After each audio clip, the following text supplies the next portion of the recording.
Bismillahirrahmanirrahim. Terima kasih Sejamak Mawar Saharu Kasturi buat pengatur acara Kombinasi Intelektual Bagi Bervisi, Kelompok Pendidikan Bestari, rakan-rakan seperjuangan yang teguh menanti, serta hadirin pewaris bangsa yang saya muliakan. Assalamualaikum dan salam perpaduan. Arena pada hari ini saya warnai dengan majuk pidato saya bertajuk Bahasa Melayu Tonggak Perpaduan. Sebelum kata mengatur bicara, izinkan saya mendefinisikan tajuk pidato saya pada hari ini. Hidup muafakat membawa berkat. Itulah coran kata untuk menyedarkan kita akan pentingnya muafakat dalam kehidupan masyarakat yang berbilang kaum seperti di negara kita. Sesungguhnya, negara yang memiliki masyarakat majmuk seperti Malaysia berpaksikan kepada perpaduan kaum untuk mewujudkan keharmonian di dalam negara kita.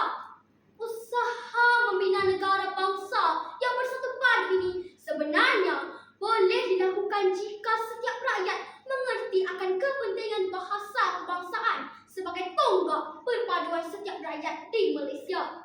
Hadirin sekalian, sebagai pembuka tirai intipati wacana saya pertama, nyatalah bahawa bahasa Melayu sudah berfungsi sebagai lingua franca yang didefinisikan sebagai bahasa perantaraan antara masyarakat pada zaman itu.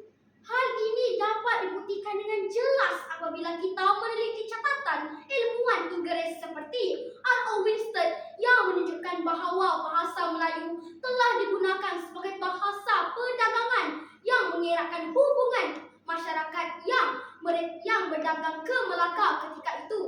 Daripada golongan pendeta sehinggalah ke golongan biasa, mereka akan berkomunikasi dengan bahasa yang tidak lapuk dek hujan, tak lekang dek panas.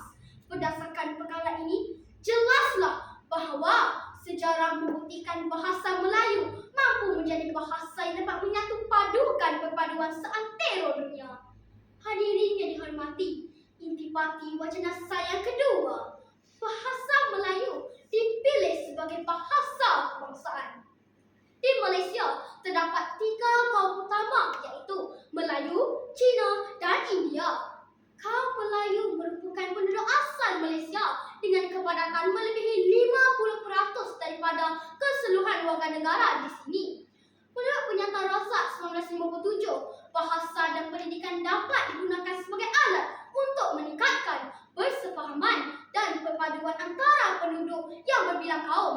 Langkah Dewan Bahasa dan Pustaka memasukkan perkataan baharu setiap kali edisi baharu diterbitkan merupakan langkah yang patut dipuji kerana perkataan pinjaman daripada bahasa Cina dan India yang mengalami proses kemalaysiaan sememangnya dapat mewujudkan perpaduan. Berdasarkan hujah ini, nyatalah bahawa bahasa Melayu itu merupakan medium untuk mewujudkan perpaduan dalam kalangan masyarakat di Malaysia. Hadirin yang dikasihi, intipati wacana saya yang ketiga, bahasa Melayu berperanan sebagai bahasa ilmu dalam bidang pendidikan. Bahasa ilmu adalah bahasa yang digunakan untuk mengungkap ilmu dan memiliki ciri-ciri yang tersendiri. Ciri-ciri yang terdapat dalam bahasa Melayu itu juga menjadikannya sebagai bahasa wahana ilmu kerana kemantapannya ada memudahkan ia menyerap berbagai budaya ilmu. Gerakan Cintailah Bahasa Kita dilancarkan pada 11 Disember 1997 membuktikan betapa seriusnya kerajaan dalam mengangkat martabat bahasa ini sebagai bahasa komunikasi utama pelbagai kaum. Contohnya, dengan wujudnya khusus pengajian bahasa Melayu di pusat pengajian tinggi di luar negara, pengisiannya jelas menunjukkan bahawa betapa prihatinnya pihak kerajaan terhadap kedaulatan dan peranan bahasa Melayu sebagai tonggak perpaduan. Sebelum bicara penutup kata, jelaslah bahawa bahasa Melayu telah menjurus ke arah keharmonian dan perpaduan sehingga menjana negara sebagai pelopor perpaduan dan menjadi contoh negara yang mengamalkan demokrasi pelbagai kaum.